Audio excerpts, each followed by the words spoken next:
بصوا بالصحاب انا عاوزك تركز معايا لان النهارده هجيب لكم ملخص الحلقه الرابعه من حكايه لويد، وكمان حابب ان انا اشكركم على الدعم الاسطوري اللي انتوا عمالين تقدموه في اخر فتره. المهم في الجزء اللي فات قدرنا ان احنا نتعرف على لويد وان هو بيكون ساحر ابيض متخصص في الدعم، وبعد ما بيكون انطرد من فريق البطل انضم لفريق جديد، والمره دي بيكون قدروا ان هم يكتشفوا قدراته الاسطوريه. ولكن المشكله ان لويد ذات نفسه ما بيكونش واثق في نفسه لحد دلوقتي. وبعد كده بقى قرر بقى ان هم يروح معاهم اول مهمه، وهي القضاء على شويه وحوش بتدمر المزارع. وفي نهايه اليوم بيقدروا ان هم يكتشفوا المسار الخاص بالوحوش، وعشان كده بيقرر بقى ان هم تراجعوا لان عددهم بيكون كتير جدا. لكن بسبب غلطه بسيطه من يوري بتشد انتباه 3 من العناكب وبيبداوا ان هم يهجموا عليهم. لكن ده على مين؟ بفضل بقى التعليمات الخاصه بلويد بيقدر الفريق ان هو يخلص عليهم بكل سهوله. وبعد ما بتنتهي المعركه لويد بيكون مفكر ان هم هيكونوا غضبانين منه، لكن على العكس تماما كلهم بيكونوا في قمه الانشكاح، وبيقرروا بقى ان هم يسيبوا له الدور ده بعد كده في اي معركه. وبس كده صديقي، يلا بينا نبدا في سرد باقي الحكايه.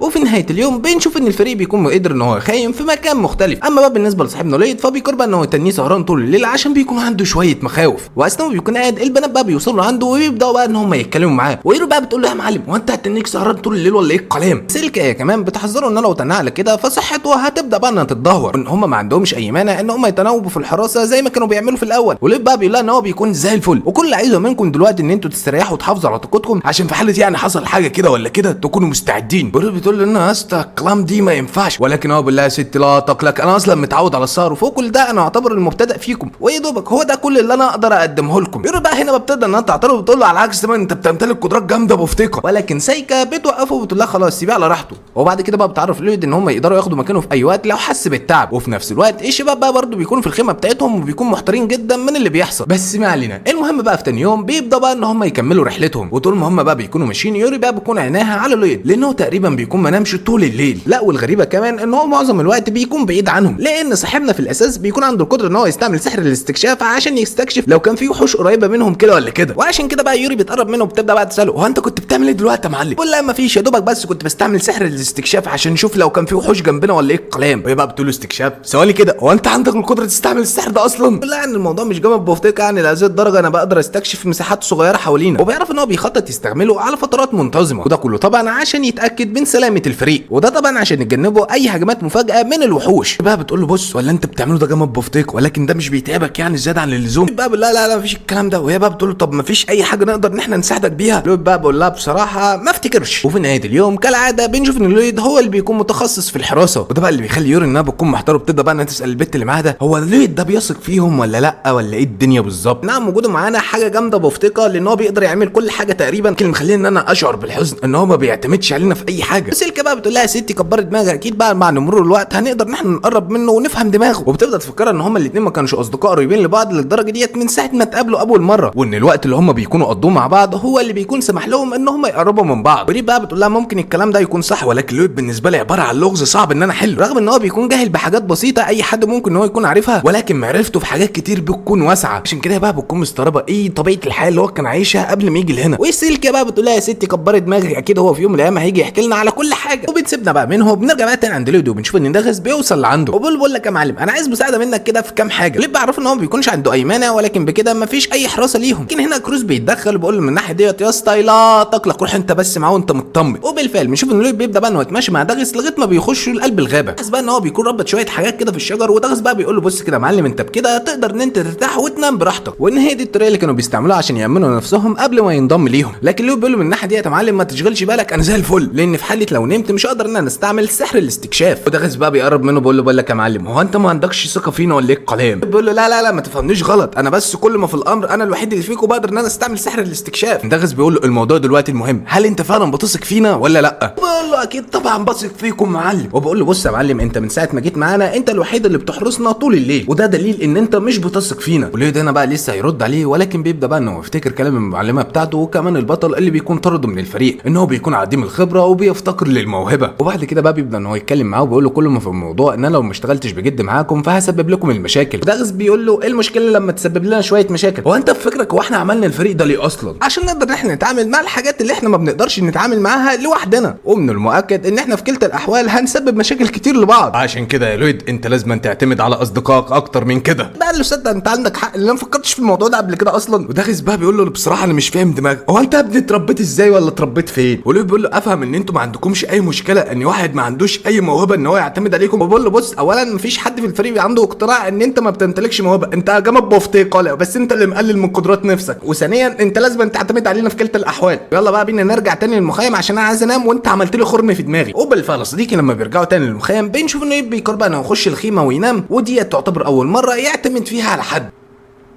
وفي تاني يوم اول لما ليو بيصحى من النوم بيقرر بقى انه يروح يجمع شويه ميه، لكن المره دي بيقرر بقى انه يطلب المساعده من يوري عشان ما بيكونش حابب ان هو يروح لوحده. البنت اصلا ما بتكونش مصدقه نفسها وبتقرر بالفعل انها تروح معاه، والفريق كله بيكون في قمه الانشكاح حالي. بنسيبهم بقى دلوقتي خالص وبنروح بقى لقلعه غريبه موجوده في منتصف الغابه، وبنشوف شخص غريب بيبدا بقى انه يدي تقرير لشخص اغرب منه، وبيبدا بقى يعرفوا ان هم بيكونوا قدروا يثبتوا الاحجار السحريه في الاحداثيات اللي هو بيكون اداها لهم. من الواضح كده ان هم اللي بيكونوا ورا كل الكوارث اللي بتحصل، وبنشوف ان الجدع ده بيقرر بقى انه يربط كل الاحجار السحريه مع بعض عشان يفتحوا طريق لاتجاههم للمملكه. ومن خلال بقى كلامهم مع بعض بنكتشف ان الشخص ده بيكون اسمه ميشيل، وبيبدا بقى انه يساله عن عدد الفرق اللي بيكونوا متواجدين في المملكه في الوقت الحالي. يقول الناحيه ديت اطمن لان معظم الفرق اللي بتكون من الرتبه العليا دلوقتي خرجوا كلهم من المملكه، وكل واحد منهم بيكون في مهمه مختلفه، وما بيفضلش غير المغامرين اللي بيكونوا من الرتب الضعيفه، وفريق كمان واحد بس اللي هو بيكون من الرتب العليا وهو بيكون فريق البطل. بقى كان بيفضل الفريق ده يطلع بره المملكه، ولكن للاسف ان هم ما بياخدوش مهمات من النقابه بل بياخدوا مهمات من الحكومه مباشره. لكن بغض النظر هو دلوقتي بيكون متحمس لان هو بيكون حابب يشوف اداء فريق البطل لوحده. بعد كده بقى بيبدا ان هو يتكلم مع المساعد بتاعه وبيعرف ان هو يروح يبلغ الزبون بتاعهم ان هم يبداوا يتحركوا. على الناحيه الثانيه بقى عند الفريق بتاعنا بنشوف ان هم بقى بيكونوا مكملوا طريقهم في قلب الغابه، ويوري هنا بقى بتحس ان في حاجه غريبه ومش طبيعيه، والفريق بالكامل بيتفقوا معاه في نفس الراي لان من ساعه ما دخلوا الغابه مفيش ولا وحش بيكون هجم عليهم، وده مع رغم ان هم بيكونوا ماشيين في الطريق الرئيسي وان المستحيل ان هم ما بيحسوش باي وحوش في الطريق. يوري بتبدا بقى تتكلم عليه وبتبدا بقى تساله هو انت حسيت باي وحوش من ساعه ما دخلنا ولا ايه الكلام، وبيعرفوا انه للاسف ما قدرش يحس باي حاجه من ساعه ما دخلوا هنا، مع الرغم ان هو بيستعمل سحر الاستكشاف بشكل دوري. وعشان يطمنهم بيقرر بقى انه يستعمل المره دي سحر الاستكشاف، ولكن بيقرر بقى انه يوسع النطاق المره دي، والمره دي بقى بتكون مختلفه لان هو بالفعل بيقدر انه يحدد مكان شويه وحوش. عرفوا ان هم بيكونوا على بعد 10 كيلو متر، فبقى بيكونوا كلهم مندهشين 10 كيلو متر ايه يا اسطى اللي انت بتقوله ده اصلا. ولما كروس بياخد بص على الخريطه بيعرف ان هو ده المكان اللي هم بيكونوا رايحينه اصلا اللي فيه المزارع. بيقول له انت فعلا عندك حق، احنا لو مشينا من الطريق ده هنقدر ان احنا نوصل بسرعه. لكن يورو بتقول له ثواني كده يا معلم، هو انت مش قلت لي المره اللي فاتت ان انت بتستعمل السحر ده على نطاق ضيق؟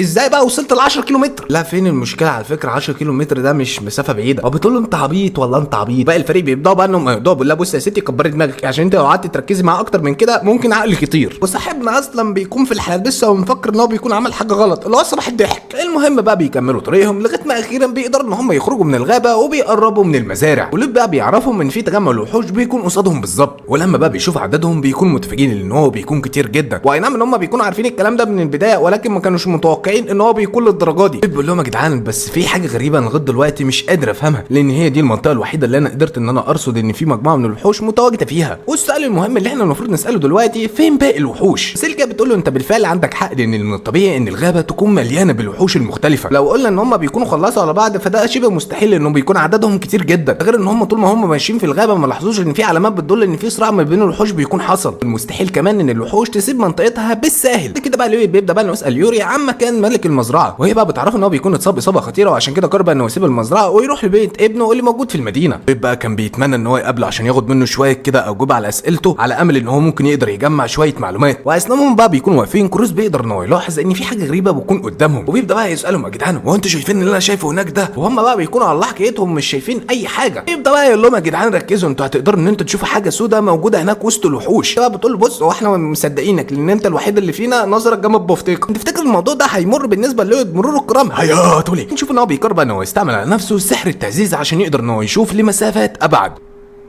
وبالفعل بيقدر انه ينفذه، ومن خلاله بيقدر انه يشوف في حجر غريب موجود وسط الوحوش. وهم بقى بيكونوا مندهشين وبيقولوا ولا هو انت قدرت تشوف لحد هناك ولا ايه الكلام؟ وبقول لهم اكيد طبعا، وده طبعا من خلال سحر التعزيز اللي انا بكون استعملته على عينيا. تحب ان انا استعمله عليكم كلكم ولا ايه الدنيا؟ طبعا كلهم بيوافقوا على الكلام دي عشان يقدروا ان هم يشوفوا اللي هم مش شايفينه. وبعد ما ليو بيقدر ان هو يستعمل عليهم نفس التعويذه دي بالفعل بيقدروا ان هم يشوفوا الحجر الغريب. مش كده وبس، لا كمان بيقدروا ان هم يشوفوا ان في حاله شيطانيه بتكون خارجه منه. وليه بقى بيبدا يعرفوا ان الحجر الموجود هناك ده بيكون اسمه حجر المانا. يبدا بقى يشرح لهم ان هو بيكون عن عنده القدره يستنزف القوه من الوحوش وبالتالي يقدر ان هو يسيطر عليهم. الموضوع ما بيقفش لحد هنا وبيقرر بقى انه يستعمل سحر الاستكشاف. وهنا بقى بتكون الصدمه ان في جزء كبير من الوحوش كمان بيكون جاي في اتجاههم، والغريبه ان كلهم بيكونوا من اعراق مختلفه، ان عددهم ما يقلش عن 4000 وحش، اللي بيخليهم ان هم كلهم بيكونوا مصدومين لان هم مش هيقدروا يعملوا مع العدد ده اي حاجه. ليه بيعرفوا ان الحجر ده اكيد هو بيكون السبب بقى اللي بيخليه ان هو بيكون متفاجئ، ويبدا بقى يسال نفسه هل في حد كان بيخطط لكل ده عشان يتخلص منهم؟ بيقول لنفسه اكيد في الغالب لا، ان المهمه دي بتكون راحت للنقابه مباشره، يعني اللي عمل الحاجه ديت هو بيستهدف حاجه اخطر. كروس بقى بيبدا ان هو يتكلم مع الفيرو وبيعرفوا ان هم مش هيقدروا يعملوا اي حاجه وعشان كده لازم ان هم ينسحبوا، لكن يوري بيكون رافض الكلام دي لان هم بكده هيتخلوا عن القرويين. لا بنت انت عبيطه والله انت عبيطه، 4000 وحش هنقدر احنا نايل معاهم ايه اصلا؟ لكن هنا بقى لويد بيفاجئهم ان هم لازم يقاتلوا، وان هو بيكون عنده خطه لو قدروا ان هم ينفذوها هيخلصوا على كل الوحوش. حاجه لازم يعملوها دلوقتي ان هم يدمروا الحجر ده، وعشان كده بيبدا بقى ان هو يتكلم مع كروس، بقى يساله لو كان عنده القدره ان هو يسيب الحجر من المسافه ديت، وكروس بقى بيقول له اي نعم المسافه ديت بتكون بعيده ولكن مش هنخسر اي حاجه لو حاولنا. بقى بيقول له خلاص قشطه زي الفل وعشان كده احنا بنعتمد عليك. ولما بقى كروس بيبدا بقى ان هو يجهز نفسه عشان يستهدف الحجر ده، بنشوف ان لويد والاخر بيقرر بقى ان هو يعززه باكتر من تعويذه. لما بقى كروس بيبدا بقى ان هو يستهدف الحجر بالفعل بيقدر ان هو يكسره ويدمره نهائيا. ده بقى اللي بيخليه ان هو بيكون في قمه الانشكاح. طبعا هو يمدح في لويد بيقول له اصلا انت كمان بوفتك، وبيقول له يا عم انا ما عملتش اي حاجه، كل اللي انا عملته ان انا استعملت سحر التقويه عليك انت والقوس والسهم. وهو بيقول